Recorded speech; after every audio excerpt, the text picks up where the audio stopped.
ஆமா, நீங்க ஏதோ துபாயில இருந்ததாக இந்த பசங்க எல்லாம் பேசிக்கிறாங்களே, துபாயில எங்க இருந்தீங்க? பெக்ரினா? இல்ல. சார்ஜா? இல்ல. அபிதாபியா?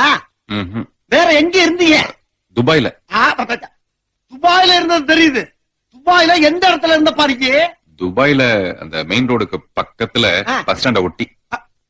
துபாயில பஸ் ஸ்டாண்டா? என்னமோ உசிலம்பட்டி பஸ் ஸ்டாண்ட சொல்ற மாதிரி சொல்ற. துபாயில பஸ் ஸ்டாண்ட் எங்க இருக்குன்னு கேக்குற? இந்த துபாய் பஸ் எல்லாம் வந்து நிக்கும்ல அங்க. இதெல்லாம் ரொம்ப நக்கலாமா? ஆமா, துபாயில இருந்து அட்ரஸ் சொல்லு. சொல்லுப்பா. சொல்லுகிறல்ல. நம்பர் 6 விவேகானந்தர் தெரு, துபாய் குறுக்கு சந்து, துபாய் மெயின் ரோடு, துபாய். திருப்பி சொல்லு. திருப்பியா? அட்ரஸ் திருப்பி சொல்லு. துபாய் மெயின் ரோடு, துபாய் குறுக்கு சந்து, விவேகானந்தர்